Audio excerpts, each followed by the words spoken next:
Hello, beautiful people. Thank you so much for watching the replay. If you are here on the replay, my name is Angel, and or Coach Angel. I am a law school coach. I graduated from Harvard Law School in 2016. I'm also a trial attorney full time, but I also, coach people in how to get into law school and how to be successful once they are there. This live is for people who are interested in law school, so pre-law students, people who have just been admitted into law school, so recent admits. And I will say this live also can apply to current law students, because this might help you as well. I see some people joining. Go ahead. Hey, Davis. Hi, John B. See, I'm wearing white and it's popping up as white, so I can't see. Hi, Randall Logan. Hey, so do me a favor. Hey, Andrea Murphy, do me a favor and let me know in the comments. Drop a 0 if you're a pre-law student, number 1, or drop a 1 if you're a recent admit, or drop a 3 if you're a current law student. I would say this live in particular could apply to all 3 groups of people. So 0 if you're a pre-law student, you have not been admitted yet, a 1 if you have been admitted and you're just waiting to start law school, and a 2 if you are a current law school student. So why this topic is important is because in most law schools, 0, all right. Yeah, it's usually mostly pre-law students. So let me know. 0 if you're a pre-law student, 1 if you're a recent admit, 2 if you're a current law student. In law school, in most law schools, 100% of your grade is that final exam. When I first got to law school, that sounded like a horror story to me. I was like, what? Excuse me? What about midterms? What about extra credit? You might find some, hi, Arrow. I cannot read these names when they go by so fast. Okay, I see another pre-law student, Arrow Stat Aerobics. Hi, Sweet 4. So I got 2 pre-law students. I was like, excuse me, 100% of my grade is the final? Yes. You might find here and there a professor who gives extra credit, but for the most part, 100% of your grade is that final exam, and you need to know how to study for them. So let's break this down. Where I went wrong my first semester, because I didn't know, first generation law student, didn't have access to a lawyer or someone who had been to law school, is I just studied the outline. And what's crazy, I remember being confident. I remember, because you know how in undergrad you would have dead week, same thing in most law schools. I think we had a week and a half before exams even started. And then once exams started, there was 2 weeks of exams. So that's a good 3.5 weeks where you're on your own to study. I was so confident sitting in that library, y'all. I didn't go study at the Harvard Law Library. I went to the neighborhood Cambridge Library because I'm like, it's too many law students in there. Everybody's stressed out. Let me go to the neighborhood library. I was in the neighborhood library. I had my outlines out and just reading over them and studying them and reading them. And yeah, I got this. No, that's why I failed the first semester. Any tips for multiple choice? I'm current 1L and my final is worth. Yes, so that does happen. There are also multiple choice. I would say repetition. You got to remember those rules. So that's my first question of the night. My goal is to take 3 questions. You have to memorize the rules. So memorization does not go out the window in law school. I did a TikTok once I figured out how to do law school, on a hack I would do in order to memorize the rules, because see, here's the thing. At Harvard Law, most of our exams were open book, open note. I think just because they knew most of us were type A overachievers for the most part. And most of our law school exams were open book, open note. But that is a rare commodity.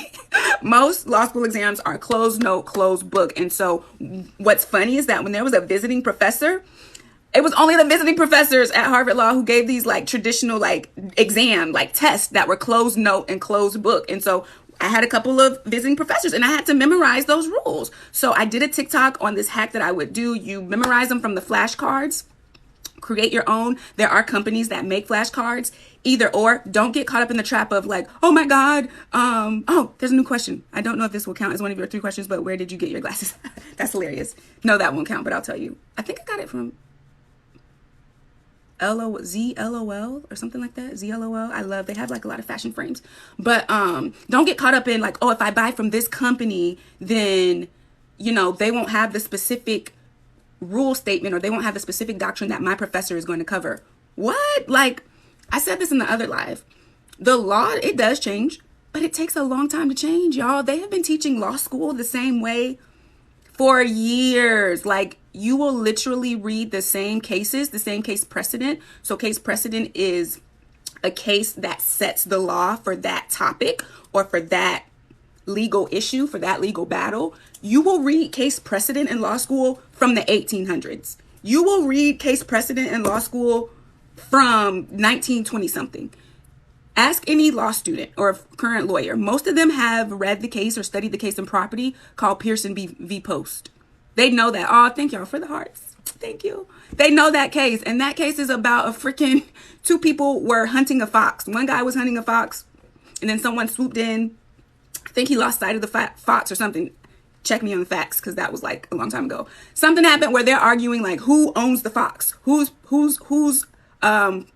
property is the fox? That's when they were arguing about in the early 1900s. So don't worry about, if you use a company, with the flashcards, don't worry about, oh my God, the law might have changed. Like, yes, your professor may use different cases here and there, but certain common law rules are the rules. So you can go with the company, or honestly, in law school, I created my own, especially for like capital punishment. And I took a criminal constitutional class. A company just didn't make flashcards for that. I created my own flashcards. You can also use flashcards, especially for those first year courses. Companies do the common law flashcards. Those rules aren't changing for like property and basic criminal law and contracts. You can use flashcards. Anyway, memorize using the flashcards. Step 1. Step 2, and I did a TikTok on this. After you memorize them, after you get to the point where you can say State v. Johnson stands for this, the rule of perpetuities is this, and you can list out the rules. Once you get to that point of memorization, then you need to recreate the outline as soon as you get into the exam. Do a brain dump. And how you do that is you have to remember all the cases. So create a mnemonic sentence. Write the sentence, and then A stands for whatever. C stands for whatever case. Recreate the outline. Once you've done that, you've got the cheat sheet sitting there in front of you during the exam. And that's what you use to take your exam. And all a law school exam is applying the rules to the facts of the case, or to the facts in the fact pattern. I'm sorry. I don't want to give a percentage because I'm good for giving percentages, like making up my own percentages. So I don't want to say I want to say like 95% of law school exams are the issue spotter. The professor is going to come up with this convoluted story, and your job is to apply the rules that you learned in that class to this story that the professor has written for you. I'm a rising 1L. I remember that case. I told you, everybody knows Pearson v. Post. I'm a rising 1L. Do you offer any mentoring opportunities? Yes, I do. So if you purchase the pre-law summer school program, the last night for early bird registration is tonight. I walk you through, like during the lives, I can only go into so much depth, but in that program, I walk you through everything you can imagine that's going to hit you. And in 1L, I'm going to, tell you who to reach out to at your school as far as like certain questions you want to ask, like is the professor using CREAC or CRUPAC? Those are two different writing. Legal writing is very formulaic, and some professors use CRUPAC. Some professors in law schools use CREAC. Most professors use IRAC. That's for the exam, but CRUPAC versus CREAC, that is for the memo and the brief. So there's very specific questions I'm going to walk you through that you want to reach out to your law school and ask them. So there's mentorship available through that. And then, of course, people who purchase the pre-law summer school, I do one-on-one coaching beyond that. So I'll coach you through the program, but if you need more support. So for instance, I posted a TikTok of how I created an exam schedule for one of my students. That's a whole different service, because I get it. Like once you get in, it gets chaotic, you get overwhelmed, and you need somebody just to be your guide and be like, do this, don't do that, don't worry about this. So I do offer that as well. I was born in the late 1900s. I feel old.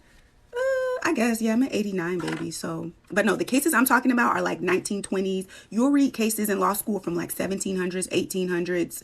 And so I just say that to say like the common law, a lot of that doesn't change that drastically. Like most law schools, you are going to read that case precedent. And even if it does change, your professor will probably still tell you like, well, this used to be the law and this is the recent change.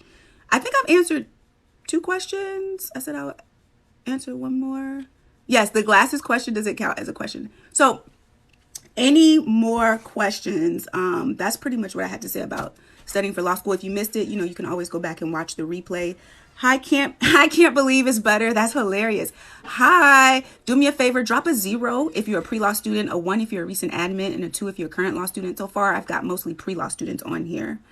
I know the pre-law summer school starts in June, but are we able to start the modules earlier? So there's a primer module that you'll want to do like before the modules actually open up, that's going to go through some very basic terminology you want to know before you open a casebook and before you start the program. So you can start that early, but I want to drip release it, because I just feel like when people do the program, it's like I hate to say it, but a little control, because it can be dense, and it's really not like if you have someone explaining it to you. So I release the modules weekly, and then we have office hours to cover over, to fill in the gaps. I will say it's on demand. So I've had people who just bought it and do their own thing, especially like, business owners, moms and stuff who are super busy. So I might release like module 1 a little sooner than June 2nd, but for the most part, I'll be sticking to the schedule. But you can always go back and, move at your own pace. Jessica's a past student, and she said that's what she liked about it. She could move at her own pace. It's also, you have lifetime access. So for instance, when I first did this in 2020, the pre-law summer school, early bird was $500. And, it goes up every year because, the platform that I hosted on, I have to buy the books and ship out the books and stuff. So I say that to say, once you buy it once, even for early bird, you have access to it for a lifetime. So I have people who bought it in 2020 just to get that $500 rate. And now they're good because, they started law school in 2022, but not when it was $750. So you can always, buy it now, and then you'll have access to the modules for a lifetime. Don't different professors give different types of exams? Yes.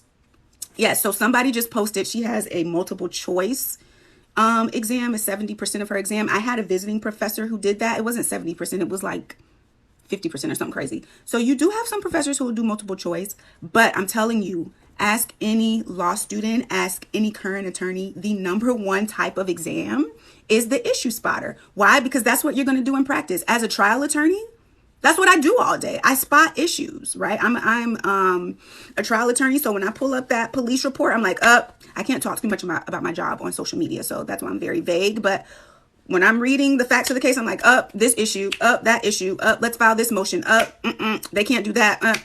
And so now as a full-time trial attorney, I'm like, oh my God, this is what we were doing the whole time during the exams. Like, you're spotting issues, but you can't spot the issue if you don't know the law. So that's why my first step in studying is, knowing the law, memorizing those rules. I did a TikTok on it about how to study for a closed note and closed book exams. Just review that TikTok. Changed my life. After I failed the first semester, cried a little bit. Well, actually cried a lot. Figured out what I was doing. That little, hack that I believe God gave that to me, because yes, I met with a writing coach after my first semester, but law school did not. I love Harvard. I had a good experience there. They supported me financially and just different personal crises that I had. So I am very grateful for Harvard Law, but law schools are not going to teach you how to be successful. I believe God gave me that strategy. These different things that I'm giving, all these TikToks that I'm doing, Harvard Law did not teach me that. And so that's why I feel like my purpose is to share that, with other people. And yes, I have to charge because, it costs to create the books. It costs to, put the course on a platform. It costs to get graphics and stuff like that. But that's why I feel like this is my purpose. That's great. I love that. Thank you so much.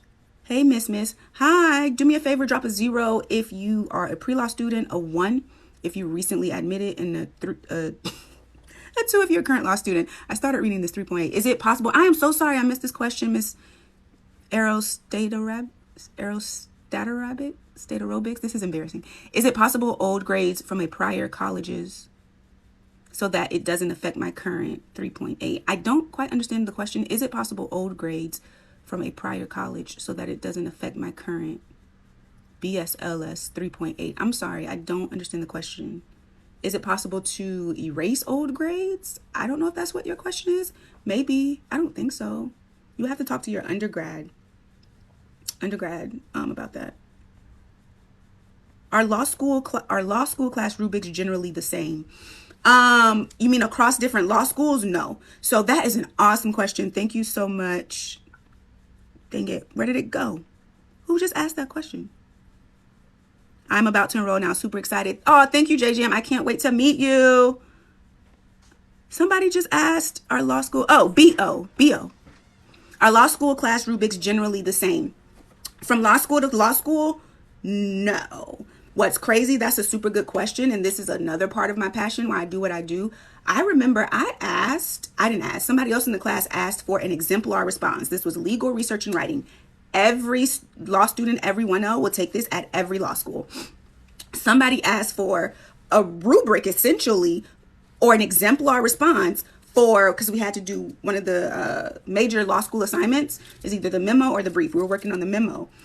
And I remember that instructor looked at her like, no. And then the person responded like, I mean, this is, we're being graded on this. If we're being asked to, execute something and we're being graded on, why can't we have, an exemplar guidance? And the room fell silent. It was like, you could have said that person asked for the secret to, I don't know, the professor's login password on her laptop. And when I think back about that, I'm like, that's what, it was so profound, because I'm like, yeah, this is on purpose. Like, they don't show you or teach you how to be successful on purpose. Like, I vividly remember that. It was like a secret, like, no, we can't give you an exemplar. So it's like, how is somebody like me, who's never been to law school, who doesn't know anyone who's been in law school, how am I supposed to compete with someone whose dad is a lawyer or auntie is a lawyer? So if the professor isn't going to give me an exemplar response, that person's family member or that, whatever connection they have, they can show them like, yeah, this is how you write a memo. So that was a long way of saying no. Some schools don't even give a rubric. Some schools do. So I've been, one of my mentees, my coaching mentees, her writing professor actually did provide a rubric of how her writing assignment would be graded. And so, no, every law school is not the same. So hers was very different. At Harvard Law, I never got one. But what her professor put on the rubric was particular to that course. And I'm just so passionate about this, because think about it. In law school, you're getting graded, and grades are everything. Like, this isn't just, so I've always been an overachiever, AP, IB, I did it all. I was in gifted honors. So I have a tendency where if something is being measured or if something is exclusive, I want to be a part of it. I want to do well. I want to excel. But it's not just that in law school. It's not just, oh, I want to do well just to say I got an A. No, if you want to do big law, they are looking at those grades. If you want to work for a judge as a clerk, and if you don't know what a clerkship is, join the pre-law school summer program. I didn't know what a clerkship was. I didn't know how prestigious it was until I got to law school and people were getting clerkships. People were getting clerkships. I didn't know what one was. Anyway, if you want these prestigious positions and the prestige of doing law school correctly, you have to get good grades. But it's too late to work on that once you get into law school. So how fair is it that you're being graded as you're learning? That doesn't make sense. On top of that, other people are being graded when they've already learned. They already know what's going on. They already know what to do. And so you have this imbalance, right? And I'm just trying to level the playing field. So I don't know how we got there, but somebody asked a question that triggered me. And so that's why I do what I do. Early Bird closes tonight for the Pre-Law Summer School program, 8-week program. Yes, it is an investment, but it's nothing compared to, making six figures, well into the six figures. I'm talking close to 200,000, if not a little over 200,000, once you get the good grades and get a big law job, or if you want to go public, once you get a fellowship that's paying you to do what you want to do, that's paying you to do what you want to be passionate in, or once you get that clerkship with that judge, that federal judge. If you get a clerkship, I don't know if y'all knew this, but if you get a federal clerkship, big law firms, not only are you very marketable to big law firms and you can make the $200,000 a year, but you get a $50,000 bonus at a lot of these big law firms. Well, between $20,000 and $50,000, but just a bonus just for having worked with the judge. So if you don't know what clerkship is, and I go more into it with in the pre-law summer school, but you're working in chambers with the judge. We'll just leave it at that, because that's not what this live is about. Okay, I think I've gotten all the questions. I'm about to enroll now. Super excited. Thank you. I'm super excited to meet you. Tonight, midnight, I'm taking down Early Bird. So get in that Early Bird rate if you can. It's $500 off. And it just goes up every year. And just because, the price of things goes up, right? Like, I host it on a platform. They charge me. I got to buy the books. I got to ship you out the books. So yeah, the price has to go up every year. Once you buy it, you're grandfathered in for forever, for a lifetime. LSAT 177 plus low GPA 3.2. Is HLS still an option? Why not? Try it. It's about telling your story though, right? I never thought I would get, my numbers don't say that I should have gotten into Harvard Law, but I had a word from God and I went for it. Here's the thing. Could I have gotten a higher LSAT? Yeah, but God was like, no, stop. You're working, you're trying to outwork your faith. Stop, apply with that. So you could, I think, Not I know it comes to when you have those numbers like that, telling your story in a persuasive way. Why is your GPA a 3.2? Is there a trend in your grades? Do you have some other compelling stories, some other diversity matter? You know, maybe a family member who did jail time or prison time that's compelling you to go to law school, or whatever, however the law has touched on your life that's compelling you to go to law school. Tell your story, tell it coherently, tell it persuasively. So I truly believe anything is possible. What's the LSAT? The LSAT is the law school admissions test. Most law schools require you to take the LSAT in order to get into law school. Some law schools are now starting to accept the GRE in lieu of the LSAT. And the GRE is the graduate something examination, something like that. But anyway, it's another test. Just got my study materials for the LSAT. You go, girl.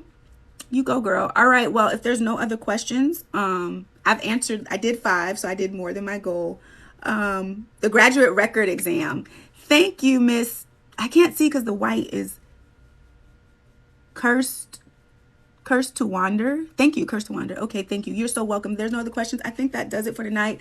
Look out for my other lives. I will also be doing, look out for my other lives. Our public interest fellowships during school or after. So I'm sorry. Okay, I'll take this one last question because it's a good one.